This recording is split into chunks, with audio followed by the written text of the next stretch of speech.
آپ ایک قدم اور آگے بڑھ کر دیکھ لیجئے، سرکار امیر المؤمنین حضرت علی ابن ابی طالب علیہ السلام،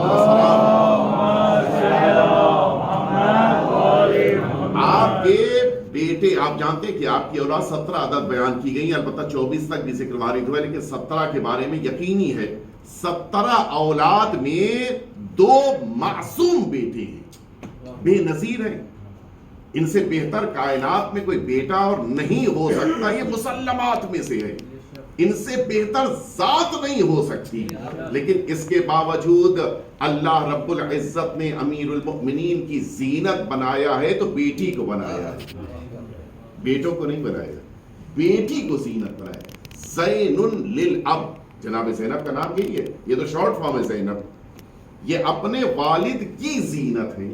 اور پھر سرکار سید الشہداء کو بھی آپ دیکھیے، سرکار سید الشہداء کے سارے بیٹے بے نظیر، جناب علی اکبر، جناب علی اصغر، خود امام سجاد علیہ السلام، کوئی مقابلہ نہیں ہے، لیکن اس کے باوجود سرکار سید الشہداء کے دل کا سکون ہے تو آپ کی وہ بیٹی کہ جن کا نام ہی سکینہ ہے، سکینہ کہتے ہیں دل کا سکون۔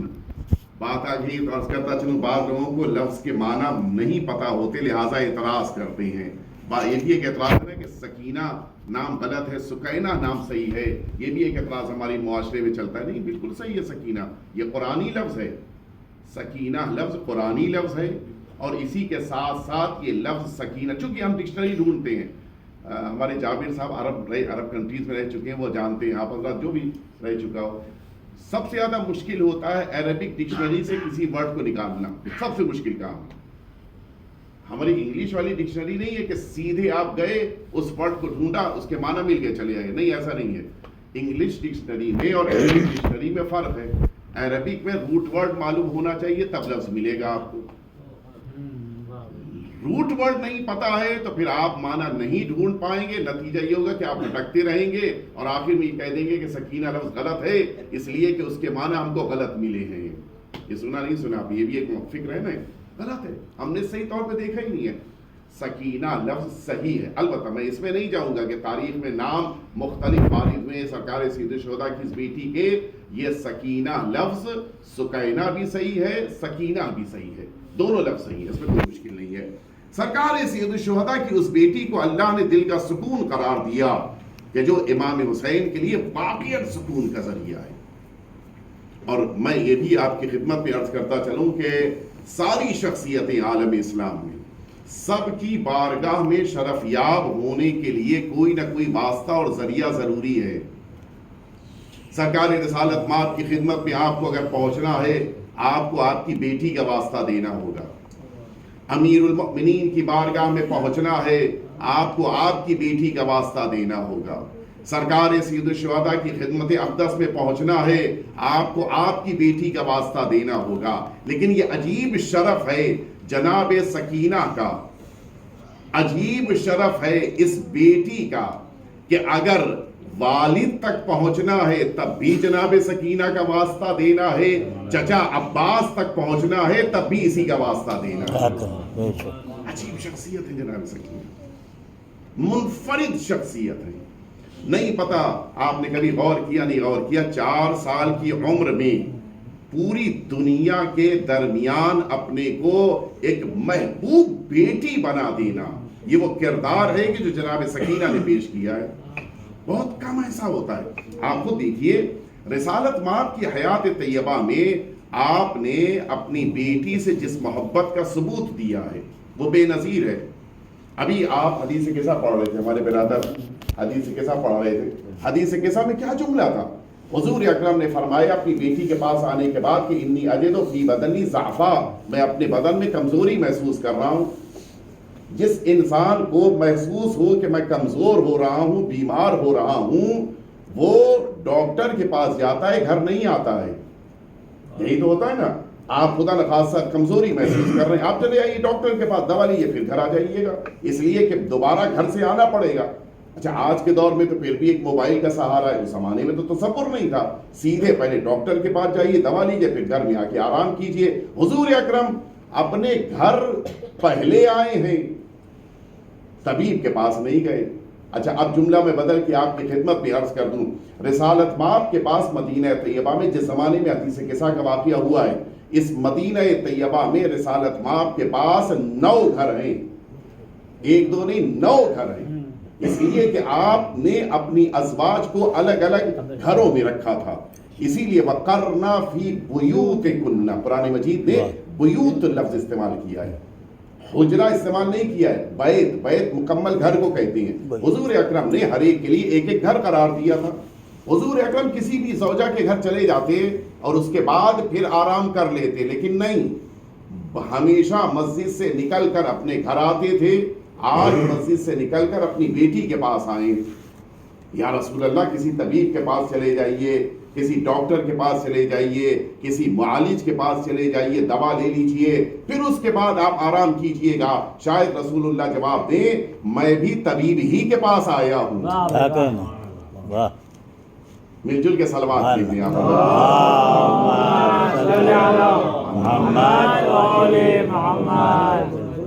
پانی بارے جگر صلوات۔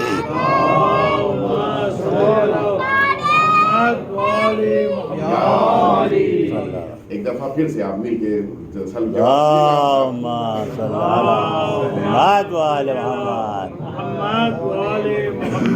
مل جل کے صلوات بھیجتے ہیں آپ۔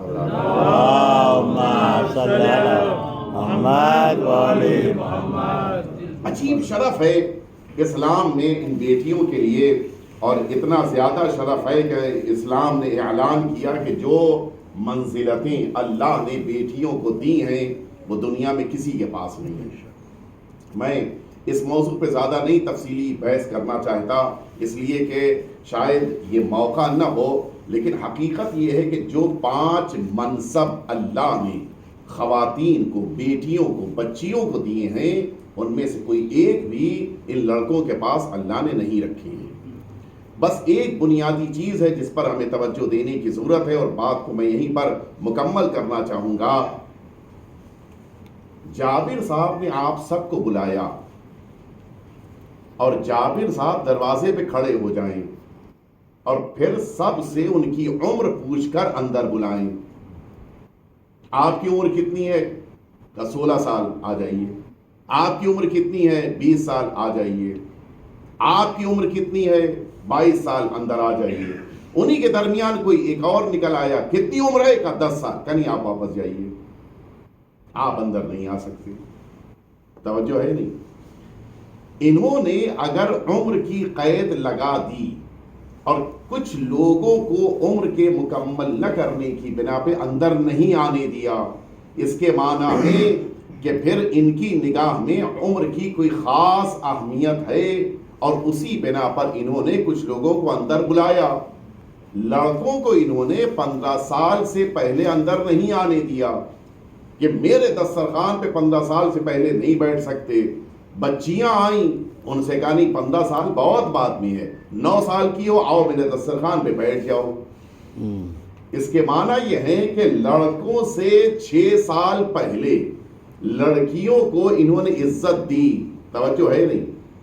نماز صرف بالغ پر واجب نہیں ہے، یہ جوانوں کو برا نہ لگے لیکن میں عرض کر دوں آپ کی خدمت میں، نماز کے لیے شرط ہے کہ بالغ ہو اور عاقل بھی ہو۔ اللہ کی نگاہ میں ایک لڑکا 15 سال کی عمر میں اس لائق ہوتا ہے کہ وہ بالغ اور عاقل کہلائے۔ اللہ کی نگاہ میں بچیاں 9 سال میں اس عمر تک پہنچ گئی ہیں کہ وہ بالغ بھی ہیں، عاقل بھی ہیں۔ اس کی عزت زیادہ ہے اللہ کی نگاہ میں، بچیوں کی عظمت زیادہ ہے اللہ کی نگاہ میں، اور اسی لیے اللہ نے ان بچیوں کو جو عزتیں اور عظمتیں دی ہیں، انہی میں سے ایک عظمت یہ ہے کہ المرأۃ ریحانہ، خواتین کو اللہ نے، سرکار امیر النور کا جملہ ہے، اللہ نے ان خواتین کو خوشبو جیسا رکھا ہے۔ خوشبو سنبھال کر رکھی جاتی ہے، حتیٰ آپ اپنے عطر کی شیشی کو بھی بند کر دیتے ہیں استعمال کرنے کے بعد۔ کیوں؟ اس لیے کہ آپ کی نگاہ میں اس کی اہمیت زیادہ ہے۔ جس کی اہمیت زیادہ ہوتی ہے اتنا ہی زیادہ پروردگار اس کے لیے عظمت کا قائل ہوتا ہے. اور اسی لیے اللہ کے وہاں بندگی کے مرحلے میں کبھی بھی کوئی ایسا مرحلہ نہیں ہے کہ جس مرحلے میں یہ کہا جا سکے کہ خواتین کو اللہ نے کسی موقع پر روکا ہو. نہیں، خواتین کو بھی عبادتوں کا موقع ہے، مردوں کو بھی عبادتوں کا موقع دیا ہے. البتہ کچھ ایسے عبادتیں ہیں، کچھ ایسی کہ جن کے لیے اللہ نے روکا ہے، لیکن بقیہ ساری عبادتوں میں اللہ نے ان خواتین کو مردوں کے شانہ بشانہ، بلکہ خواتین کو مردوں سے زیادہ عبادتوں کا موقع بھی دیا ہے. اور اگر یہی خواتین چھوٹی موٹی عبادتیں بھی کرنا چاہیں، اللہ بڑا ثواب عطا کرتا ہے. جہاد المرأة حسن التبول، یہ جملہ برعکس نہیں ہے، مردوں کے لیے جملہ نہیں فرمایا. مردوں کی ذمہ داری ہے کہ میدان جنگ میں جائیں، حملے ہو رہے ہیں، اپنے سر کو ہتھیلی پہ لے کے میدان جنگ میں اتریں، یا قتل ہو جائیں یا زندہ چلے آئیں، دو ہی صورتیں بچیں گی. خواتین کو کتنی آسانی سے اللہ جہاد کا ثواب دے رہا ہے.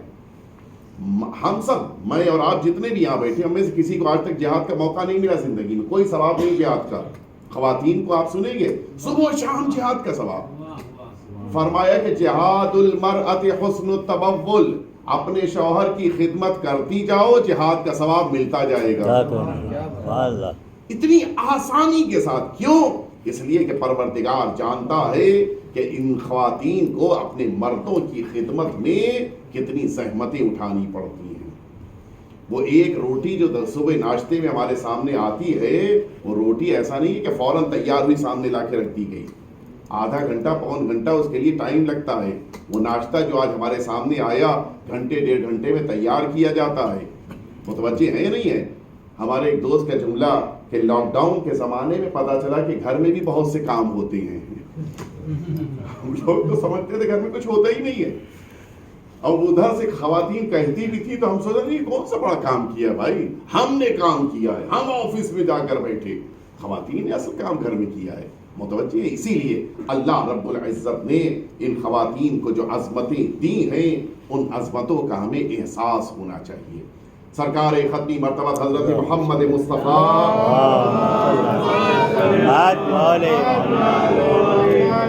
آپ نے اس خطبہ غدیر میں بہت ہی اہم باتوں کو شامل کیا ہے. بالکل جو اہم باتیں تھیں انہیں کو شامل کیا ہے اس خطبہ غدیر میں. اس خطبہ غدیر میں حضور اکرم نے فرمایا تھا کہ دیکھو میں تم سب کو نصیحت کر رہا ہوں کہ ان خواتین کا خیال رکھنا، اس لیے کہ جملے یہی ہے، اس لیے کہ تم نے انہیں اپنے گھر میں امانت پروردگار کے طور پہ قبول کیا ہے. یعنی یہ اللہ کی امانت ہے. میرے پاس اگر مثلا میرے ایک دوست کا 100 روپیہ رکھا ہے، وہ مجھ سے پوچھے گا 100 روپے کہاں ہے آپ کے، کیسے رکھے آپ نے؟ توجہ ہے نہیں؟ دوست کا 100 روپیہ ہے تو دوست کو جواب دینا ہے. اللہ نے امانت رکھی ہے تو جواب اللہ کو دینا ہے. ہم تو کبھی کبھی ہوتا ہے کہ خواتین کے موبائل میں بیلنس نہیں ڈلوایا کہ اب شکایت کرنی ہو تو اپنے والدین سے کہہ لو. وہ نہیں کہہ پائی اپنے والدین سے، لیکن اللہ دیکھ رہا ہے. جس کی امانت ہے اس امانت کو ہم نے پروردگار سے لیا ہے تو پروردگار کو جواب دینا ہے، اپنے ان لاس کو تھوڑی جواب دینا ہے ہمیں. لہذا توجہ رہے، یہ بہت بڑی امانت پروردگار جو اللہ نے ہمارے حوالے کیا ہے. یہ خواتین کی اپنی عظمت ہے. پھر وہیں پہ آ گیا میں جہاں سے میں نے بات شروع کیا تھا، لیس الذکر کالانثی، یقیناً کوئی بھی مرد خواتین کے جیسا نہیں ہو سکتا. آئیے میں آپ کو لے کے چلوں سرکار سید الشہداء کی بارگاہ میں. اس عظیم الشان بیٹی کی جو عظمت ہے وہ بڑی اہمیت رکھتی ہے. سنیں گے آپ، ایک عظیم الشان محدث گزرے ہیں کہ جن کی ایک کتاب ہم سب کے درمیان ہمیشہ رہتی ہے، وہ مفاتیح الجنان. شیخ عباس قمی اپنے زمانے کے محدث تھے. 30,000 روایتیں یاد تھیں. وہ واٹس ایپ والی نہیں، 30,000 روایتیں ان کو سلسلہ سند کے ساتھ میں نے کس سے سنا، میں نے یعنی وہ شیخ عباس قمی کو یہ یاد رہتا تھا کہ میں نے کس سے سنا ہے. میں نے فلاں سے سنا، انہوں نے ان سے بیان کیا، انہوں نے ان سے بیان کیا، انہوں نے ان سے بیان کیا، انہوں نے ان سے بیان کیا، یہاں تک کہ امام معصوم کا نام اس طرح سے 30,000 روایتیں انہیں یاد تھیں. ایسی عظیم شخصیت. ان کے ایک بیٹے گزرے ہیں علی، جن کا نام تھا، محدث زادے کہلاتے تھے، اس لیے کہ شیخ عباس قمی کے بیٹے تھے. شیخ عباس قمی اپنے زمانے کے بہترین رائٹر تھے، لیکن اسپیکر نہیں تھے، اوریٹر نہیں تھے. ان کا یہ بیٹا علی بہترین اسپیکر تھا اپنے زمانے کا، بڑا مشہور. یہ آیت اللہ یہ واقعہ جو میں عرض کر رہا ہوں، یہ آیت اللہ مطہری نے نقل کیا. یہاں آیت اللہ مطہری کے دوستوں میں تھے یہی علی محدث زادے، جو خود حجت الاسلام تھے، بڑے اچھے اوریٹر تھے. انہوں نے یہ واقعہ نقل کیا ہے، مرحوم شہید مطہری علیہ رحمت اور رضوان نے.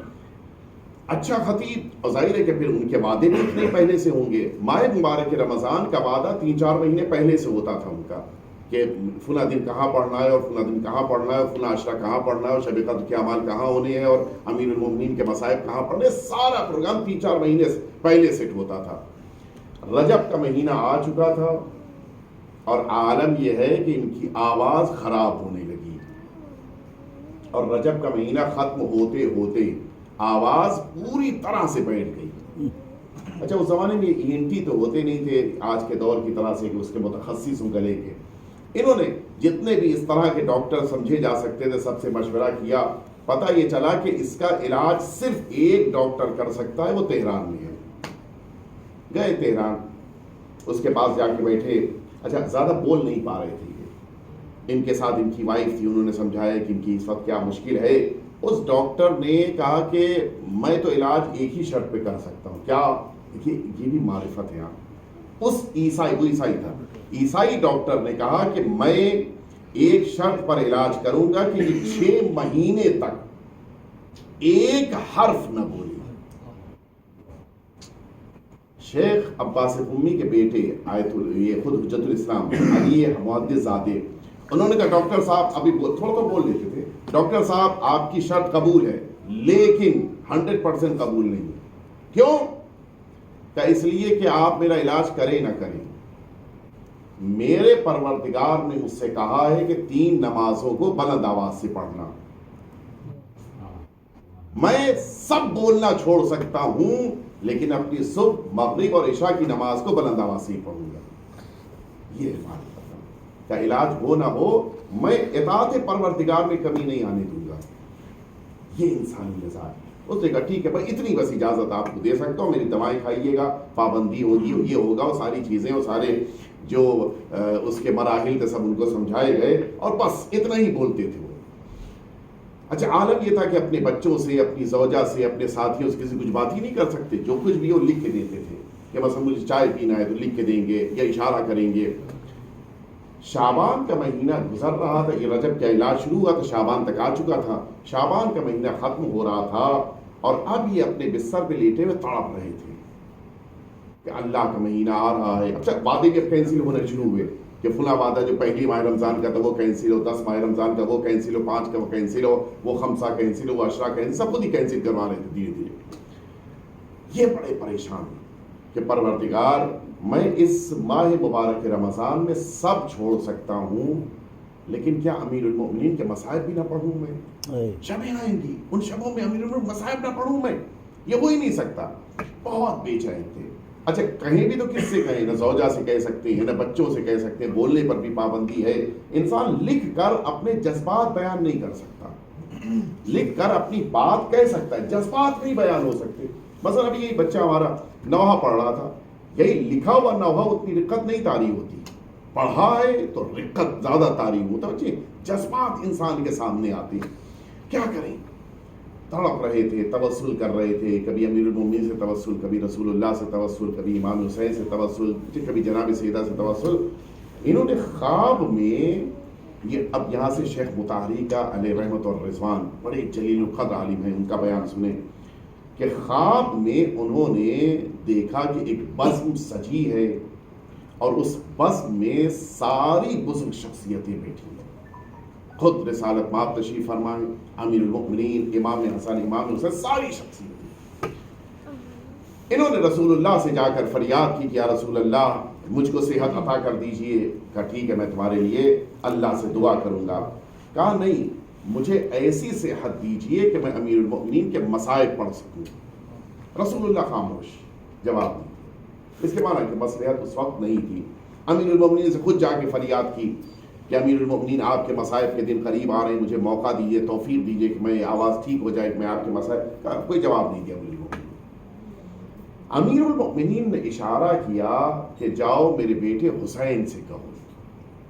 آئے سرکار سید الشہداء کے پاس آئے، کہا آپ کے بابا کے مصائب کے دن آ رہے ہیں، مجھے صحت دے دیے، شفا دے دیے کہ میں پڑھ سکوں.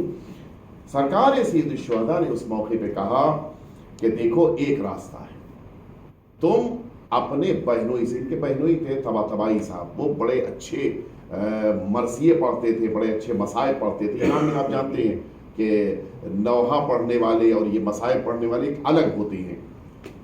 وہ بڑے اچھے نوحے، مصائب اور مجلسوں کے اختتام کے اوپر اہل بیت اطہار کا ذکر بڑے دردناک انداز میں کرتے. کہو طباطبائی سے کہو، امام حسین علیہ السلام نے فرمایا کہ آئے اور آ کر میری بیٹی سکینہ کے مصائب پڑھیں. کہاں؟ وہ میرے بہنوئی اس وقت الگ شہر میں تھے، وہ یہاں کہاں ملیں گے؟ کہا جاؤ بغل کے حجرے میں ہیں، بغل کے کمرے میں ہیں. آئے علی محدث زادے، جا کے ان سے کہا کہ میری تمنا ہے کہ آپ چلیں اور جناب سکینہ کے مصائب پڑھ دیں. ان کو ٹھیک ہے میں پڑھ دیتا ہوں. کہاں پڑھنا ہے؟ کہ وہاں بغل کے حجرے میں.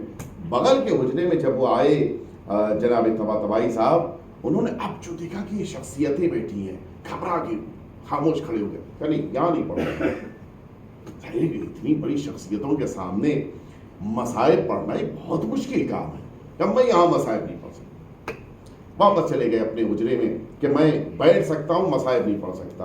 امام حسین نے کہا کہ نہیں، جا کے اس سے کہو کہ میں حکم دیتا ہوں کہ جناب سکینہ کے مصائب پڑھیں. آئے جب ہمت پیدا کی اور پھر اس کے بعد مرثیے پڑھنے شروع کیے. ابن انسان ایک بڑا مشہور شاعر گزرا ہے فارسی زبان کا، اس کے اشعار انہوں نے پڑھنے شروع کیے، یہاں تک کہ ایک شعر پڑھا. میں ابھی پڑھوں گا آپ کی خدمت میں وہ شعر. اس شعر کا سننا تھا کہ امام حسین کی شدت گریہ کا عالم یہ تھا کہ امام حسین لرز رہے تھے. محدث زادے کہتے ہیں علی محدث، میں شدت سے میں بھی رو رہا، سارا مجمع رو رہا تھا. جناب سکینہ کا زبان حال ہے، جناب سکینہ اپنے بابا سے گفتگو کر رہی ہیں اور وہ اشعار کہہ گئی. جیسے آپ نے سنا ہوگا ہماری اردو زبان میں بھی کبھی ہوتا ہے کہ ممدوح کی زبان سے کبھی کبھی کلام کہا جاتا ہے. جناب سکینہ کا وہ مرثیہ جو جناب سکینہ اپنے بابا سے گفتگو کر رہی ہیں، امام حسین برداشت نہیں کر پا رہے تھے. محدث زادے ان کا بیان، علامہ طباطبائی، علامہ مطہری کا بیان، کہ انہوں نے کہا کہ میں شدت سے رو رہا تھا، اتنی بری طرح میں رو رہا تھا کہ گھبرا کر میری زوجہ نے مجھے بیدار کیا. کیا ہو گیا تمہیں؟ انہوں نے تھوڑا سا ناراض ہوئے کہ کیوں اٹھا دیا، یہ موقع کتنا قیمتی تھا کہ میں اپنے مولا اور آقا کی خدمت میں بیٹھا مصائب سن رہا تھا. اور یہ کہتے کہتے انہوں نے بات شروع کر دی. ان کی زوجہ نے کہا یہ کیا کر رہے ہیں آپ؟ ڈاکٹر نے آپ کو منع کیا تھا. کہا ڈاکٹر نے اس لیے منع کیا تھا کہ میری آواز خراب تھی، ابھی تو میری آواز ٹھیک ہو چکی ہے. امام حسین کی بیٹی کے مصائب کی عظمت یہ ہے کہ اللہ نے مجھے اہل بیت اطہار کے مصائب کو پڑھنے کے لیے دوبارہ آواز عطا کی. یہ ہے عظمت اس شہزادی. حقیقت یہ ہے کہ پورے اہل حرم کے درمیان جناب سکینہ مظلوم ترین شخصیت ہے، اور اس عظیم الشان بیوی کے مصائب کو حقیقتاً ہم سبھی کو، میں وہ شعر پڑھوں گا ابھی آپ کی خدمت میں، جناب سکینہ کے مصائب کو اہمیت دینی چاہیے. میں ہم لوگ یا آپ سبھی حضرات کبھی کبھی نام سے متعلق گفتگو ہوتی ہے. نام یہ مسلمات میں سے ہے کہ سرکار سید الشہداء کی ایک بیٹی اس سرزمین شام پر زندان میں دفن ہے، مسلم ہے. اور یہ بھی میں عرض کر دوں کہ سرکار سید الشہداء نے اپنے تمام بیٹوں کا نام علی اور اپنی تمام بیٹیوں کا نام فاطمہ رکھا تھا. ان کے درمیان فرق کرنے کے لیے کہ ظاہر ہے کہ اب سب کا نام ایک جیسا ہے تو کوئی فرق ہونا چاہیے. بیٹوں میں کسی کو اکبر رکھا تھا، کسی کو اصغر رکھا تھا، کسی کو اوسط. یہ سارے یہ بعد کی ٹائٹل تھے، وہ اس لیے تاکہ علی کو سمجھا جا سکے. علی یہ اکبر، علی یہ اوسط، علی یہ اصغر.